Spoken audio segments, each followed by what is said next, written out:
I don't know.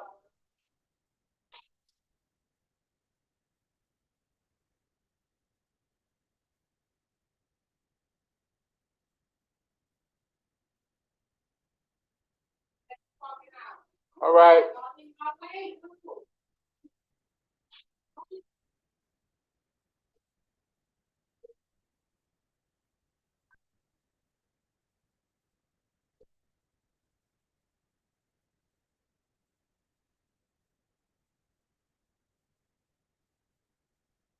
All right.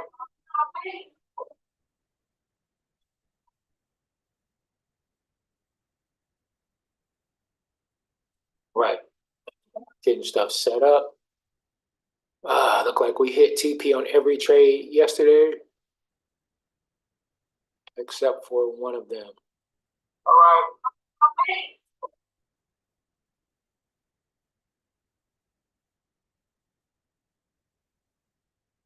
Right. Get-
All right, take that back. So it looks like CAD JPY entered the trade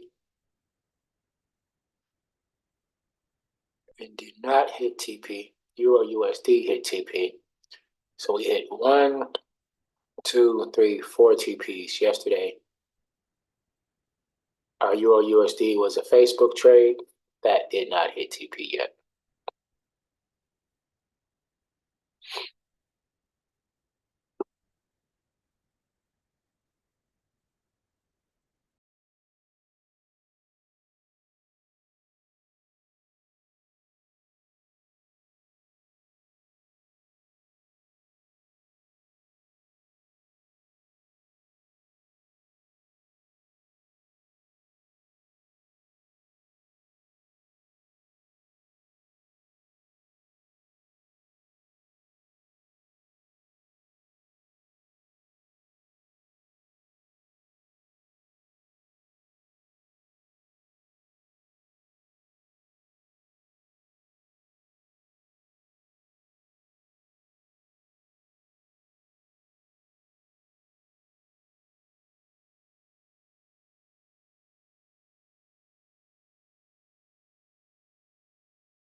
This evening we're going to be looking at how to get unstuck. I think some of you know what I mean. Sometimes we have to ask ourselves, what's using my life? Heard a guy give a lecture one time that says, we are today what we were when. And he was talking about the fact that we, to a great extent, behave, think, react because of some previous experience that we've had. One of the things that we know about life is that it is always changing. Sometimes you're up, sometimes you're down. Sometimes things go real well, and sometimes they don't. Sometimes you're happy, and sometimes you're sad. Now that's that thing called life. And when we begin to understand and know that, accepting that reality that we will never ever have things just on an even keel all the time, that you're going to have some ups and you're going to have some downs, but during those down moments, that's where the growth takes place. That's where the work is. See, anybody can feel good when they have their health, their bills are paid, they have happy relationships, the children are acting normal, business is successful. Anybody could be positive then. Anybody can have a larger vision then. Anybody can have faith under those kinds of circumstances. Am I correct? Yes. See, but the real challenge of growth, mentally, emotionally, and spiritually, comes when you get knocked down. Somebody said that adversity introduces a man to himself or a woman. How you handle it, that's where the growth takes place. When I was facing some challenges, I had a guy say something to me, and I suggest this is one of the first things that you want to do when you're facing a challenge. You want to get unstuck. Evaluate where you are. Look at it. Assess yourself. Assess yourself and assess the situation. What brought you there? What role did you play? Earl Nightingale had a saying I like. He said, all of us are self-made, but only the successful will admit it.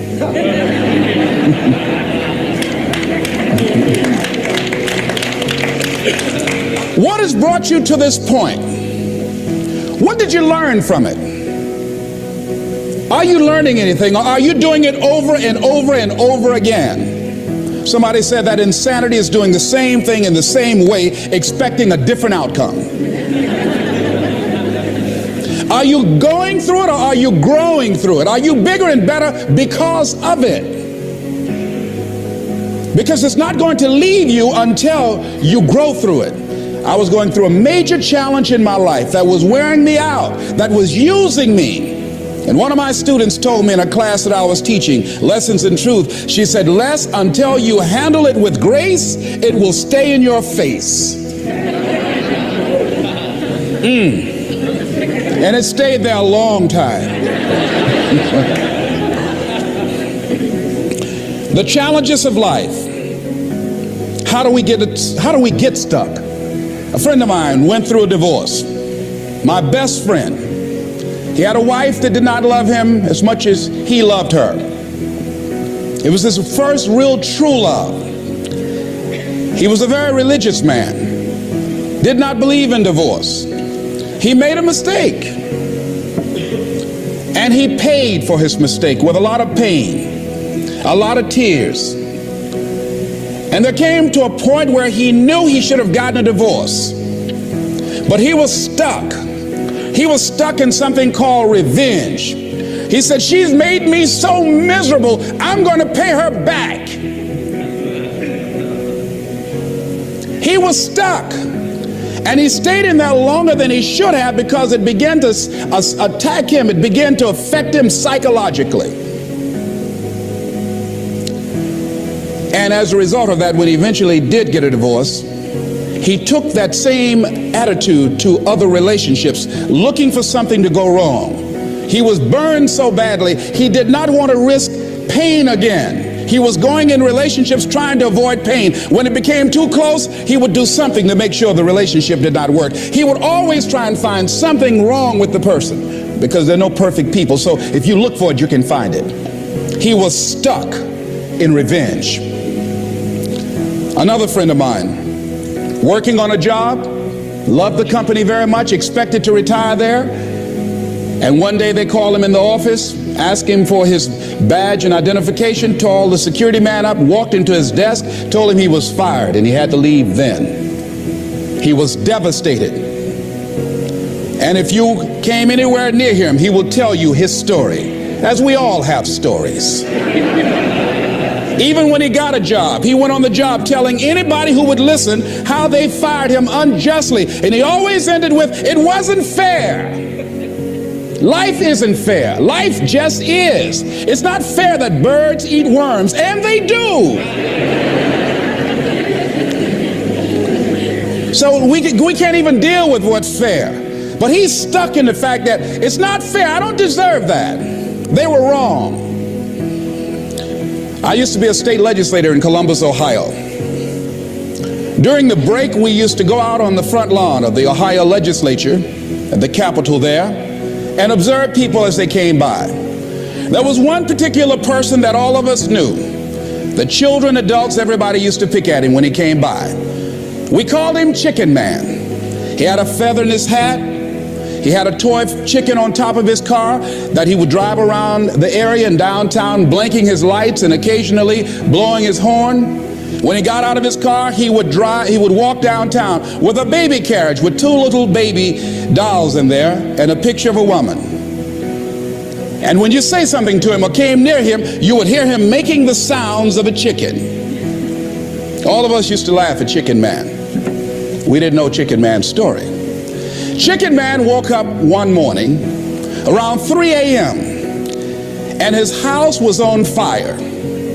He panicked and he got out of the window and left quickly, only to get outside to hear his children and his wife screaming for help. He ran back to the door to go in to save them, and the flames were too hot, too awesome. He tried to get in, he couldn't get in. He was desperate, frantic. Pretty soon the cries stopped. They perished in the fire. His brother-in-law came, found out that his sister had died and his nieces in the fire, grabbed Chicken Man and started beating him. "You chicken, why did you save my sister? You're chicken, you're chicken." When the people pulled him off Chicken Man, they picked him up and said, "Are you all right?" And Chicken Man looked at him and he started making the sounds of a chicken. He never ever overcame that tragedy. He was stuck. From that experience, none of us knew why Chicken Man went around with this picture and these little dolls. I remember when I was stuck in anger for a long time, when I made a commitment to my adopted mother that I was going to purchase her a home. I'll never forget the experience of working real hard to get the money for the down payment. Someone had told me of a beautiful home in an exclusive area of Miami. Went to see it, took my mother there, and she said, "Yes, I want it." It was on the water. We went to the closing. My attorney said, "Les, have you had a title search?"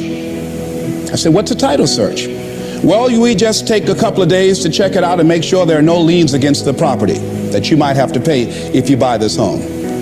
The guy who was there selling me the house, he said, "Listen," he said, "the only reason that I'm selling you this house and selling it at a loss is because I admire the fact that you want to purchase this house for your mother. I have another guy who will give me substantially more money, but I like you. And I've got to get back to Philadelphia. Now, if we cannot consummate this deal now, then the deal is off." I said, "There are no liens against the property?" He says, "No, of course not." I looked at my attorney. I said, "I believe him. I'll sign." She said, "Mr. Brown, I'm not questioning his honesty." She said, "But business is business." I signed that contract, and we had a big celebration. Everybody in the neighborhood was talking about Leslie coming home, one of the twins that Mamie adopted, to buy her a home. Child, isn't that nice? God is going to bless him. A few weeks later, I received a letter, a registered letter, indicating that the house was going up for sheriff's sale on the courthouse steps. A man had filed a $12,000 lien against the property because the previous owner owed him that money. And if I did not come up with $12,000 in 30 days, he was going to sell the house to the highest bidder. I called this man and said, "Mister, my name is Les Brown. I purchased this house. I had nothing to do with your prior bill. He said, "That's not my problem." He said, "You should have had a title search." I said, "Can you give me time?" I said, "My mother is an older lady. She has a bad heart." And I said, "Please," I said, "if you just give me the time, I don't know how I'm going to do it with the house note and everything else, but I think I can pay you at least $2,000 a month, and within 6 months, somehow I will pay you your money." He said, "No, I want it all in 30 days or you get out." I did everything I could, racked my mind thinking about how I could get $12,000 because I took everything I could to get the money just for the down payment and the closing. I finally had to face the reality that I wasn't going to be able to do it. I was up around 2 o'clock in the morning, walking back and forth, thinking, how was I going to tell my mother this? My children were there in the room sleeping all night long. I agonized over this. I lost over 23 pounds. Pretty soon I went in the room where my mother was sleeping, and I said, "Mama," I got down on my knees by the bed. I said, "Mama, I got to talk to you." And she said, "What's wrong?"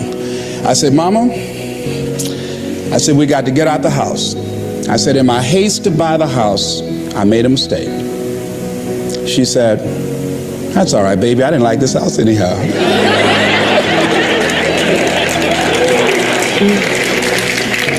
I said, "Mama, you told me you loved it.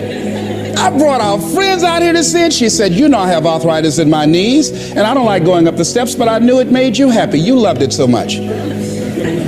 I said, "Mom, I've lost 23 pounds agonizing over this."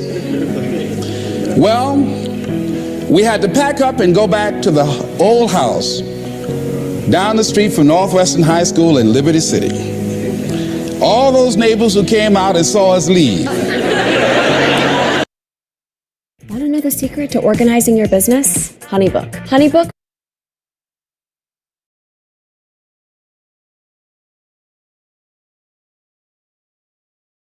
As we were coming back, we went in the house. The roaches were playing cards, saying, "Come on in and take a hand."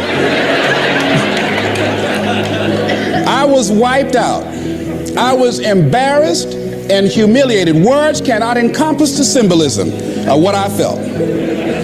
I remember when I was unloading the furniture and I began to cry. My sister came by. "You know you didn't have any money to buy no house, Mr. Big Time. Hadn't given me a quarter. You know mama got a bad heart, now y'all back where you belong." As I was crying and my head down, taking furniture in, my mama said, "Hold your head up." I said, "Mama," I said, "I just feel so bad about this, Mama." She said, "Hold your head up and dry your tears. You have nothing to be ashamed of." And I did, as we unloaded that furniture in that house. For several weeks, I was numb. I was immobilized with anger. If I had seen that guy, I was thinking about flying to Philadelphia. I had all kind of dreams about him. And I didn't want to hit this guy here. Hitting would have been too good for him. I just wanted to just grab him and just bite him. I just made him found him. They say, "Well, we found this guy just chewing on him." Beating would have been too good for him. I'd have just bit him every time he I'd have been like a Doberman pincher. Yeah? God would have said, "I thought I made everything, but I don't know where this came from." I was reading a book on forgiveness. And they had a line in there that says, "Forgive and grow." I had to let that luggage go. You see, your mind is when you go into a service station to get gas, you don't go in there and just start pumping. When you push the lever up, it clears the previous bill. By the same token, if you want to begin to move, you've got to clear your mind of all the unnecessary luggage and baggage that's weighing us down. I couldn't move. I couldn't think about what am I going to do to get out of this situation, because I was so concerned about what happened and what he did to me and how bad it was. I was so stuck in that I couldn't even focus on what I should have done. feeling sorry for myself and angry, and none of that was taking me anywhere.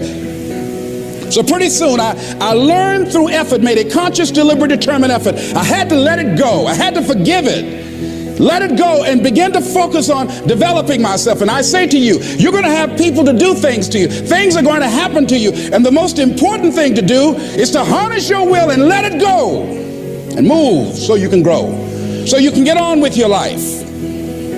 It doesn't matter about what happens to you. What matters is, what are you going to do about it? What are you going to do now, Les? Huh? How long are you going to tell everybody at the bus stop and anybody who would stand and listen to you? How long are you going to repeat the same thing over and over and over and over and over again? How many times do we have to hear that? Don't go around telling people what your story is. Everybody has a story. 80% don't care and 20% glad it's you.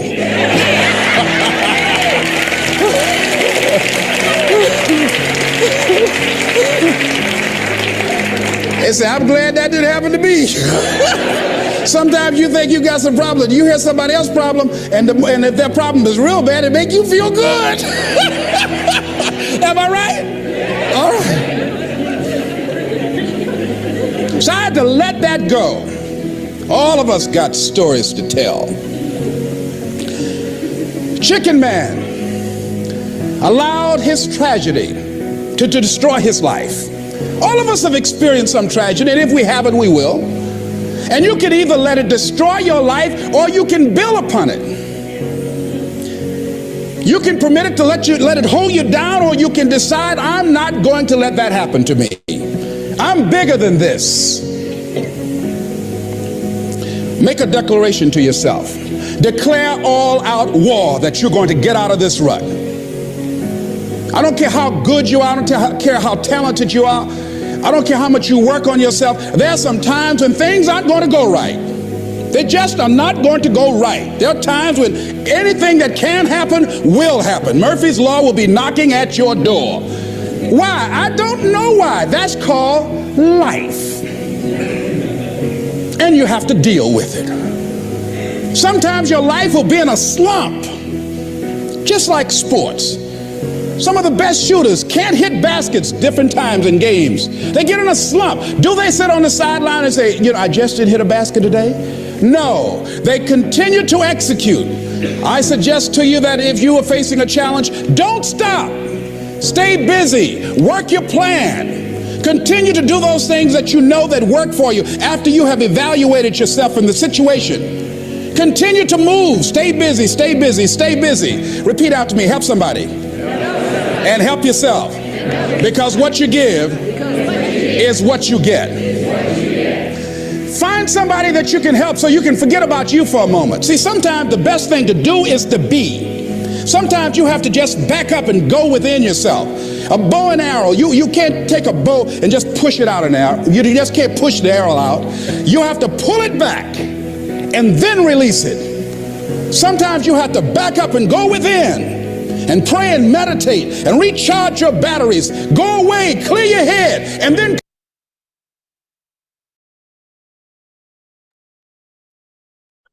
Pips just released in the Facebook group. Pips are in the Facebook group. come back and look at it from a different vantage point. Don't operate while you're under the spell or the effect of what's going on. Next thing is that you've got to activate the thinker in you. Don't allow your emotions to control you. We are emotional, but you want to begin to discipline your emotion. If you don't discipline and contain your emotions, they will use you. Your mind goes on automatic, just like a guard. I loved reading the book called As a Man Thinketh by James Allen. He uses the analogy of the mind being like a garden. Weeds don't have to have any encouragement to grow. You don't have to water them. They don't have to get sunshine. They don't have to have fertile ground. They will grow through the cracks of a sidewalk. Am I right? Oh, hey there.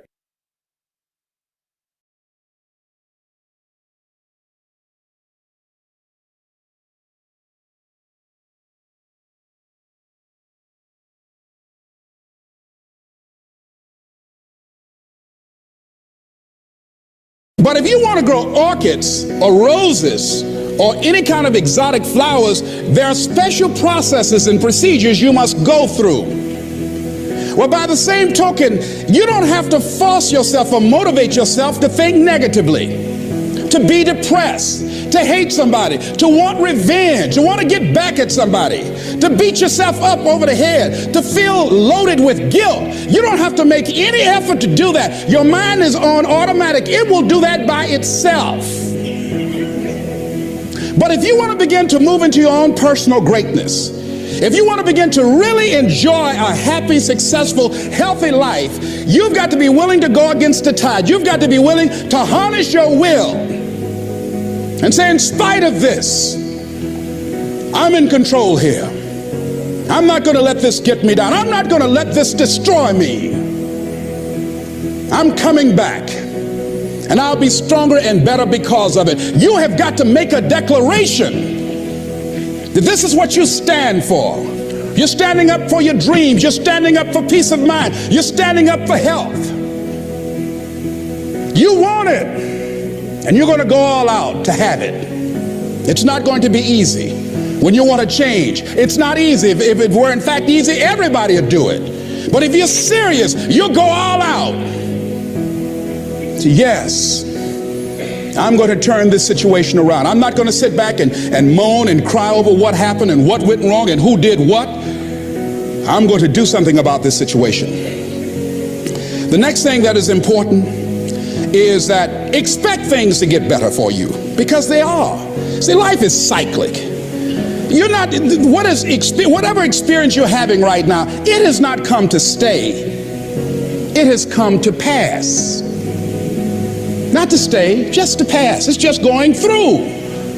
The biggest challenge is to know what's happening. This is a part of this thing we call life. This too shall pass.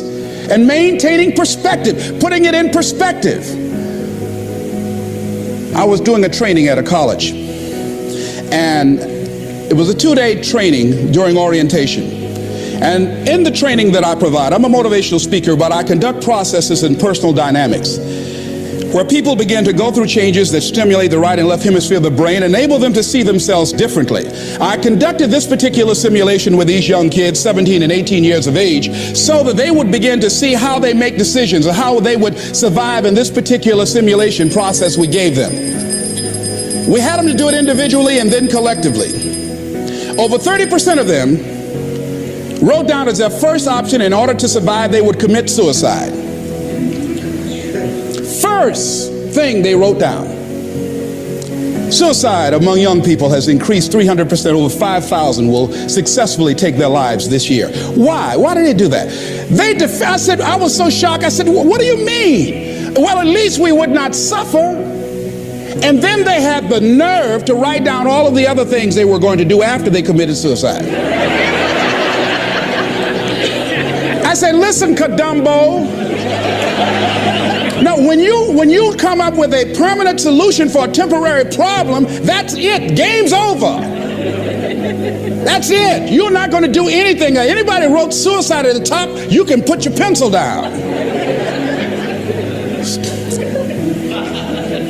See, a lot of us, because of our limited vision of ourselves, a lot of us who begin to focus on problems and enable them to overwhelm us, we begin to think that we have no options. We begin to believe that there's no way out. Repeat after me, there's always a way. Where there's a will, there's a way. Shake somebody's hand on your right and left and say, I'm unstoppable.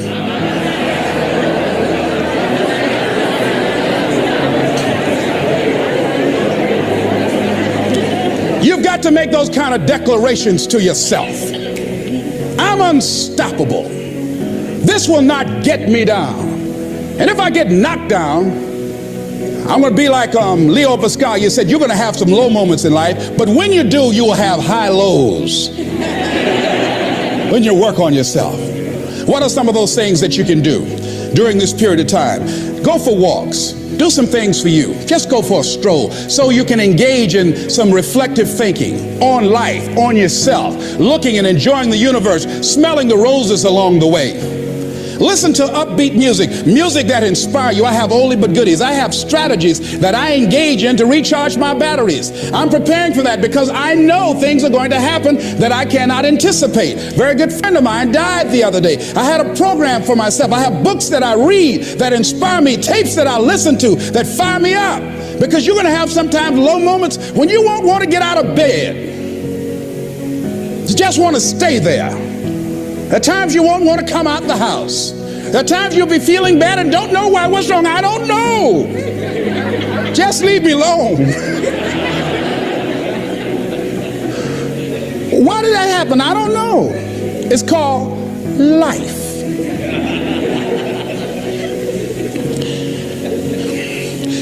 The other thing is, take full responsibility for your life. Accept where you are and the responsibility that you're going to take yourself where you want to go. Someone said we have two primary choices in life. We can either accept conditions as they exist, or we can take the responsibility to change them. See, a lot of people want to exempt themselves from taking responsibility. All they want to do is talk about the problem. Every time you see them, they'll tell you their story over and over and over and over again. No. You want to take responsibility for your life. I got me here, I can get me out of this. And I'm getting out. I'm not going to be a volunteer victim. George Bernard Shaw said there are two kinds of people in life. You know, he said those that make things happen, those that watch things happen, and those that don't know what happened. And he said the people that get along in this life look around for the circumstances that they want, and if they can't find them, they make them. They create them. So part of beginning to get unstuck, you've got to decide that the behavior pattern that you have adopted doesn't work for you. You've got to change your strategies, and changing your strategy means reinventing your life. Recreating you, and you have the power to do that. You can decide that you're going to change, that you're not going to be a wimp. You can decide that you're going to stand up to life. You can decide that I'm going to live each day as if it were my last. You have the power to make that decision. You can decide I'm going to work on myself and develop myself. I'm going to empower me. And all of these things that are happening to me right now, they're just temporary inconveniences. They're not stronger than I am. I'm in charge here. Next thing is, separate what you do from who you are. That's what the guilt trap is about. See, a lot of folk won't let you forget what you used to do or what you have done, what mistakes you've made. All of us have made some mistakes in life. All of us have done some things that if we had them to do over again, we wouldn't do it again. There are a lot of things that if I had it to do over again, if I knew then what I know now, I would have done it differently. Well, it didn't happen that way. And that's what you call life.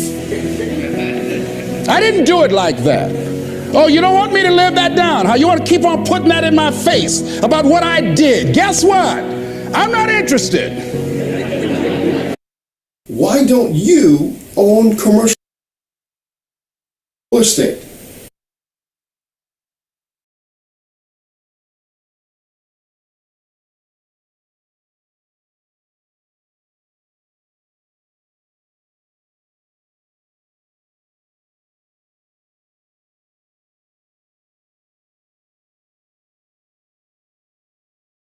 That's what I did then. Won't do it today, so you are picking on an innocent man. Hello.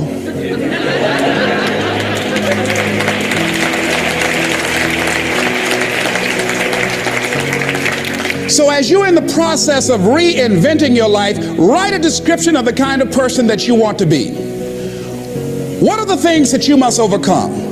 What qualities about your personality you know that you're going to have to change because those particular characteristics are liabilities to you? What are your assets? What are your strong points? Look at and evaluating yourself to make that determination.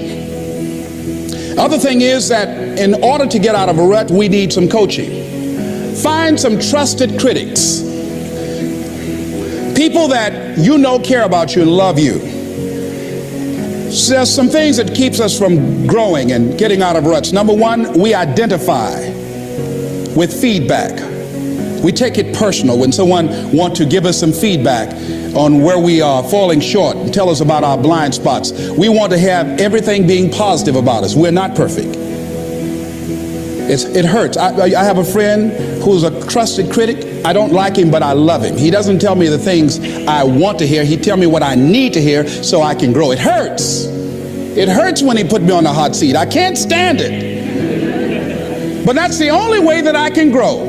And I'm glad that he loves me enough to risk our friendship to tell me what I need to hear, not what I want to hear. Get a support group, somebody that you can talk to. People who perhaps might have a similar problem. Support groups are very powerful, that you can share some of the challenges that you're going through. And it might be a situation where one person can give you an idea of how they handle that situation and create an opening for you. Begin to stimulate some possibilities in your mind on how you can resolve the problem. We can't grow by ourselves. As I mentioned before, we grow from people and projects. The other thing is about life, when things happen to you, when you permit things to use you, you can't change the past, but you can interpret. You can reinterpret how you see it. For years, I was going around with a heavy load on my shoulders, feeling bad because I was adopted, doing interviews for adoption agencies and foster homes. And I was on television once, and I told these people in this particular interview that I was giving away my twin brother and I when we were 6 weeks of age. A friend of mine, fortunately, was listening to the program. And she said, Les, I'd like to have lunch with you. And so I went over to see her. She said, when a woman carries a baby for 9 months, feeling that life movement in her, it's automatic and natural for her to learn to love that baby, to expect it to come here when she bears the pain to bring it into the world.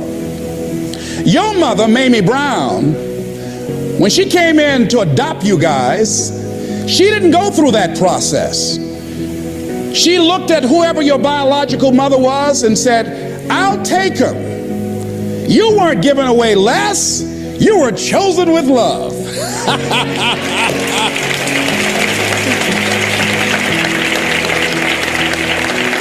Same circumstances, same event, but reinterpreted. An interpretation that empowers me. Am I making sense to you? So when you begin to look at your past, give an interpretation that empowers you. That's where I used to be. That's not where I am now. I'm growing. Now I want you to think about, in your mind right now, think about some particular event or act in your life that you feel very bad about, that you really regret that took place. If you had to do over again, you would do it differently. With that there, I want you to see yourself in your mind's eye and say to yourself, I love myself unconditionally, and I forgive myself. If I knew better, I would have done better. I want you to think about somebody that caused you some pain, caused you some disappointment, somebody that you don't like. Let me tell you something about the mind, how it uses you. I'll tell you something super stupid that I used to do. Do you know for years I hated my mother and my father, whoever they were, because they gave me away as I thought at that point in time? And guess what? I didn't have any faces for the hatred because I never saw either one of them. And I said, I hate them for that. And then once I forgave them and said, it's okay, had they not given me away, I would have never been blessed to have the mother that I have, who to me is the greatest mother in the world. So the universe unfolds as it should.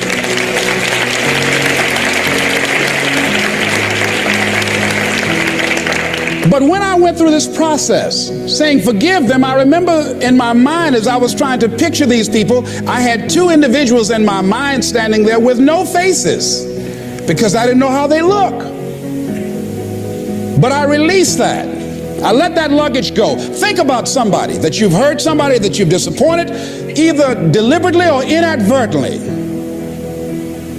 or someone that has hurt you deliberately or inadvertently. Think about them, somebody that you really, when you think about them, the room turns red.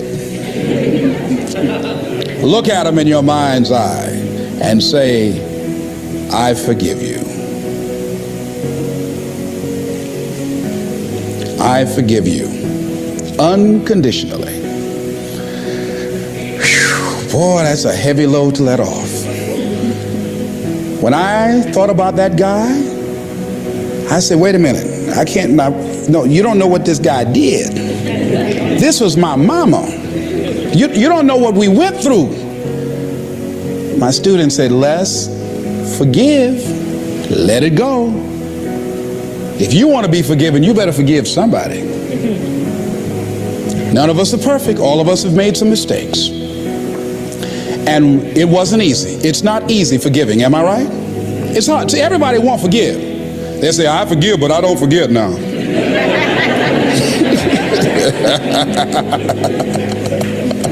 Let it go so you can grow. Let's get a little demonstration here. Throw it up on this side here, right? Demonstrate it like this. Let's go. I throw away negative thoughts. Revenge. Guilt. Anything that's been holding me back. Now with that right hand, let's bring something in. I bring in love. Peace of mind. Good relationships. Whole lot of money.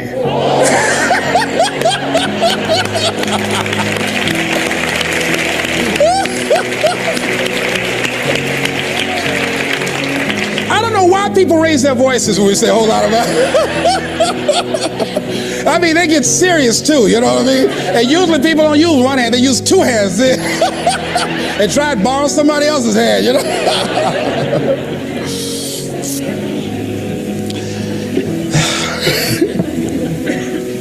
Reinterpreting our past, understanding and knowing that we can move from where we are, that we can begin to design the kind of life that empowers us, that gives us happiness, that enable us to be on top of who we are, knowing that as we begin to explore new horizons and new vistas in life, that as we begin to focus on developing ourselves, as we begin to elevate ourselves and not to follow the crowd, activating the thinker in us and disciplining and putting on hold the emotional part of ourselves. It's not easy, but through practice and practice and practice, practice makes what?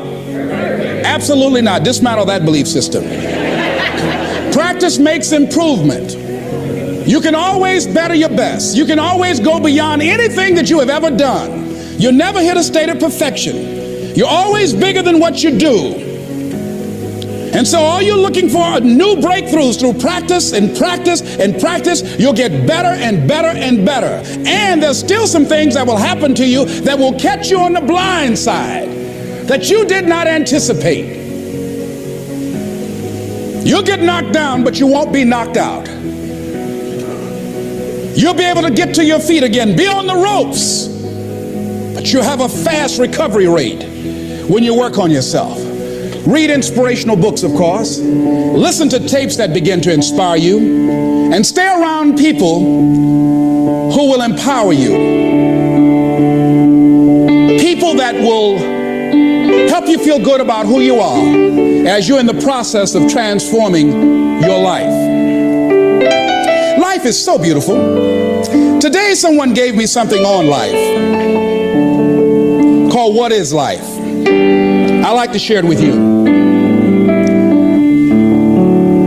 In summary, getting unstuck means that you are going to start living life on your terms rather than just gliding through every day on automatic. That you are aware that you're stimulated and you're excited about your unfolding future, that you have a special power within, that you know that things are going to get better for you. You know that you can handle this, and sometimes you have to cry. Sometimes life will take you to your knees. But the pain opens spaces in the heart for joy. Somebody said about life, I love this, says, life is like an onion. You have to peel it one layer at a time. And sometimes you cry.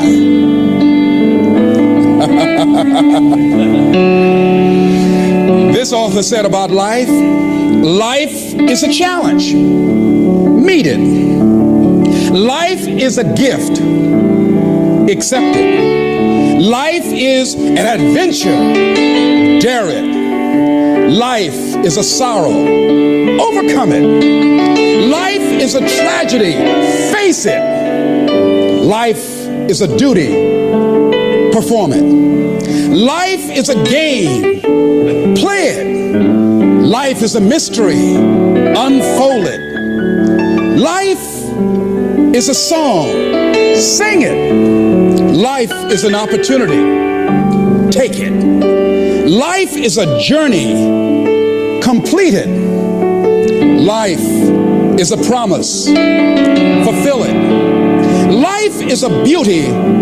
Praise it. Life is a struggle. Fight it. Life is a goal. Achieve it. Life is a puzzle. Solve it. Isn't that beautiful? I love that. How does a funnel change anything?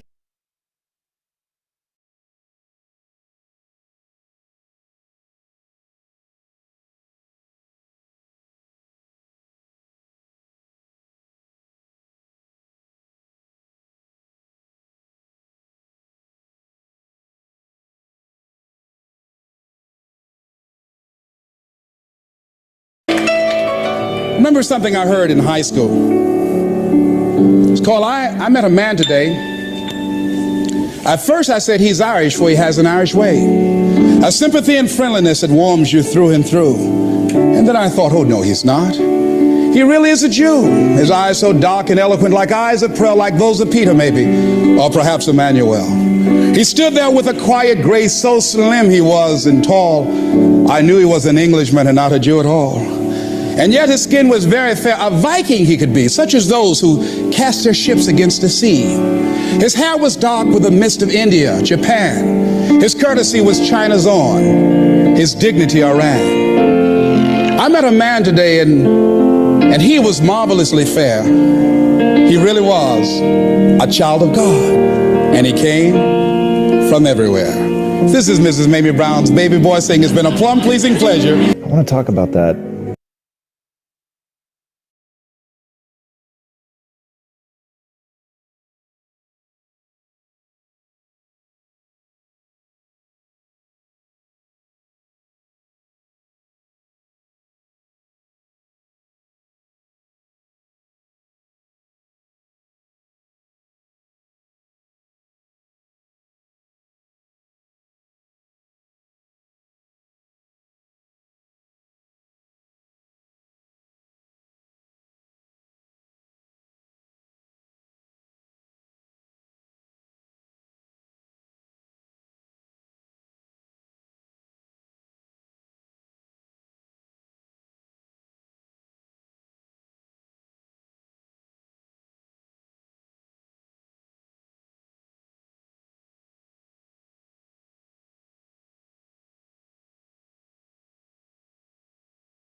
About that, writing a new chapter.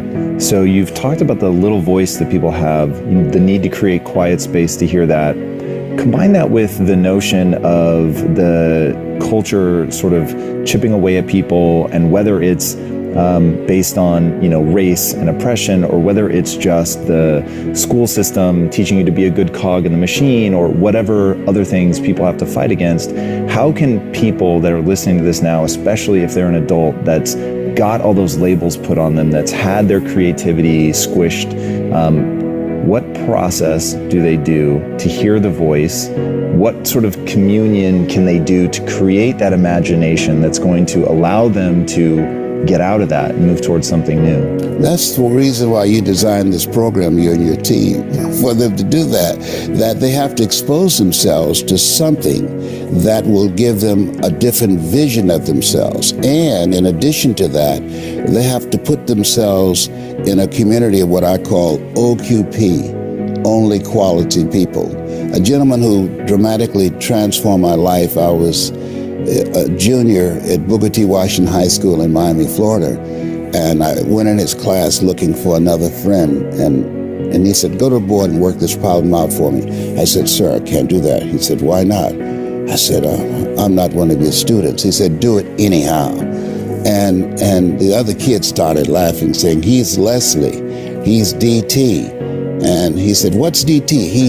His brother is smart, but he's the dumb twin. And I said, I am, sir. And he came from behind his desk and he pointed at me and said, don't you ever say that again. Someone's opinion of you does not have to become your reality.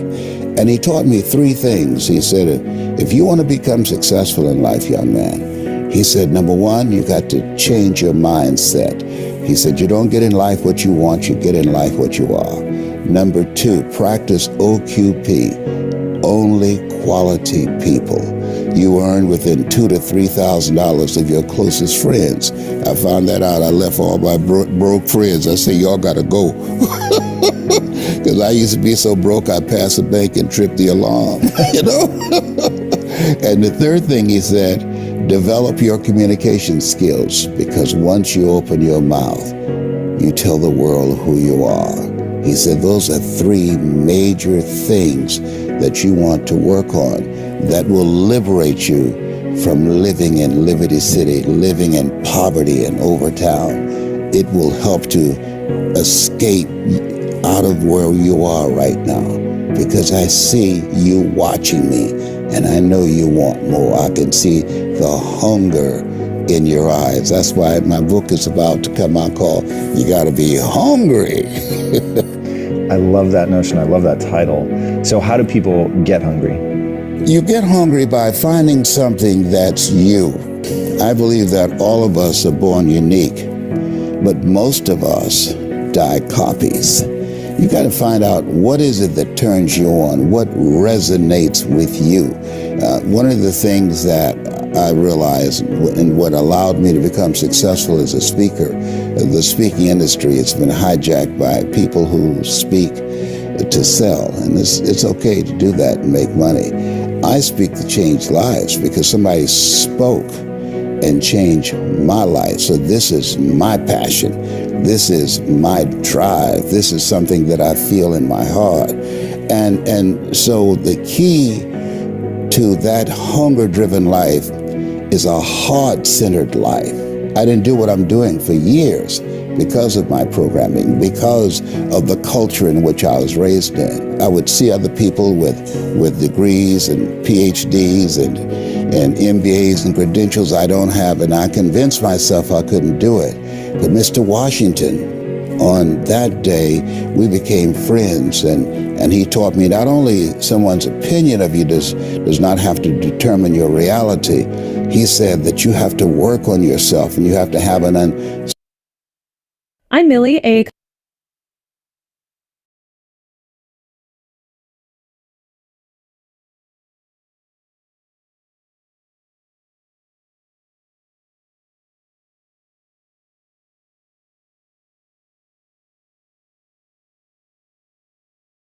attitude, and no excuse is acceptable, and you got to make it a priority, a non-negotiable in your life, and hold a constant vision of what it is you want to achieve.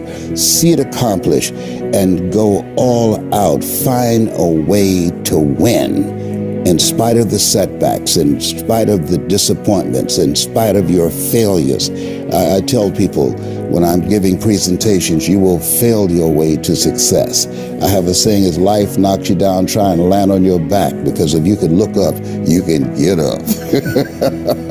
And so those experiences of going after goals that's beyond your comfort zone and having relationships that will challenge you and surrounding yourself with coaches and mentors who can take you to a place within yourself that you can't go by yourself because you can't read the label when you're locked in the box. And so those experiences, they challenge you to go to that next level and continue to move forward in your life, doing new and exciting things that eye has not seen, ear has not heard, nor is in the heart of mankind what God has in store for you when you live a heart-centered life, deciding that you're going to live a life that will outlive you. You're going to live a life that counts, a life that will build a legacy and change the planet. You know, Horace Mann said, we should be ashamed to die until we've made some major contribution to humankind. And so my goal is to make a major contribution to humankind. I am the father of 10, 5 boys and 5 girls. So I'm suing the people who came up with the rhythm method. The rhythm method don't work. You know, I've got rhythm, but the rhythm method does not work. Okay? And I have 15 grandchildren and 4 great-grandsons. And so every day when I get up, my mindset is, what is it that I can do to touch and impact somebody's life today? What is it? What does that look like? Like seeing you, I'm so excited. I started doing push-ups. I said, well, I'm going to go on. He's going to see that I got muscles too. Man, what you've done with your mental muscles is so extraordinary. I don't know that you need to worry about anything else. A friend of mine that was incarcerated, and for years she had thrown her life away in alcohol and to drugs. And I said, what was the moment that you turn your life around? She's been sober now for 21 years. And she said one day she was cleaning the toilet of the warden of the prison. And she said, while she's cleaning the toilet and she flushed the toilet, she said it was like an aha moment that she said to herself, if I stop doing drugs, I'll never have to clean a warden's toilet again. Isn't that interesting? That was like an awakening for her. And from that time to this time, she never touched a glass of alcohol. From that time to this time, she stopped using drugs. From that time to this time, she stopped associating with her friends who were still into drugs. And many to this day, those that are not in jail or those that are not dead yet, that moment, all of us have moments in our lives when it's a wake-up moment. I remember I was 10 years old and working with my mother, and she was on Miami Beach and working for families, wealthy families, and cooking for them. And we ate the food left over from these families that she cooked for. They were kind and generous people. They would say, Mamie, whatever food is left over, you can pack it up and take it home to those children that you have adopted. And I remember looking around these big, beautiful homes, and I said, Mama, and she said, Leslie, what is it? I said, one day, I'll buy you a big, beautiful home just like this. And now, where did I come from? Now, I have a twin brother, and I think that what happened for me that did not happen for my brother, the part of the mansion that he worked in, he didn't have exposure to something that I had. The owner of this home, this wealthy man, he was playing motivational messages every day. I had to keep his office clean and the ashtrays clean of his cigars, and I had to vacuum and dust the bookshelf. But while I was doing that, I was listening to these messages. We become what we think about, by Earl Nightingale. All of us are self-made, but only the successful will admit it. Always strive to get on top in life because it's the bottom that's overcrowded. I did not know at the time that my mind was being programmed. See, if you look at yourself and look at your goals and look at your dreams, here's what I know. You have to really program your mind for success. You have to program it deliberately because of that exposure. My brother didn't get that. He was in another part of the house. But because of that exposure, it did something for me. It changed my mental blueprint. And I can say to you that as you take the time every day, if you didn't do anything but 1 hour a day, listen to things to build your spirit up. Listen to things to fortify your faith. Listen to things that will cause your mind to grow and to expand. I can tell you, based upon my own experience, there are things that you can do that you don't even realize.